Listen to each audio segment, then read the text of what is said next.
ইয়া রাসূলুল্লাহ, আপনি সবচাইতে বেশি খুশি কোন বিষয়ে হন? নবী বলে, আমার উম্মতের খুশিতে আমি খুশি হয়ে যাই, আমি খুশি হয়ে যাই, আমি খুশি হয়ে যাই।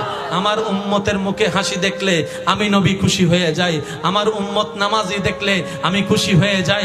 আমার উম্মত মা বাবার সেবা করলে আমি খুশি হয়ে যাই। আমার উম্মত পরোপকার করলে আমি মুস্তাফা খুশি হয়ে যাই। আমার উম্মত আমার উপর ভালোবেসে দরুদ পড়লে আমি খুশি হয়ে যাই। আমার উম্মত আল্লাহকে সবচেয়ে বেশি ভয় করতে জানলে আমি খুশি হয়ে যাই। আমার উম্মত বড়কে সম্মান করতে দেখলে আমি খুশি হয়ে যাই। ছোটকে স্নেহ করতে দেখলে আমি খুশি হয়ে যাই। যার জায়গা তাকে দিয়ে দিতে দেখলে আমি খুশি হয়ে যাই। পাওনাদারের টাকা দিয়ে দিতে দেখলে আমি খুশি হয়ে যাই। আমার উম্মত লজ্জাস্থানের হেফাজত করতে জানলে আমি খুশি হয়ে যাই। জবানের হেফাজত করতে জানলে আমি খুশি হয়ে যাই। সুবহানাল্লাহ, সুবহানাল্লাহ। আমার উম্মতকে যখন দেখি চোখের হেফাজত করছে, মনকে কন্ট্রোল করে, আমি খুশি হয়ে যাই। এক কথায় আমার উম্মতের খুশি আমি খুশি, আমার উম্মতের আনন্দ আমার আনন্দ, আমার উম্মতের আনন্দ আমার আনন্দ।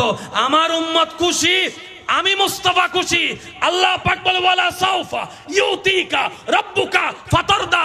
আমি আল্লাহ জানি আপনি নবী খুশি হন উম্মতের খুশির কারণে।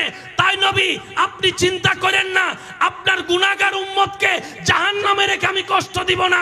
আপনার সুপারিশের কারণে তাদেরকে জান্নাতে করে করে আমি উম্মতকে জান্নাতে বানাবো, আর আপনাকে খুশি করতেই থাকবো। সুবহানাল্লাহ।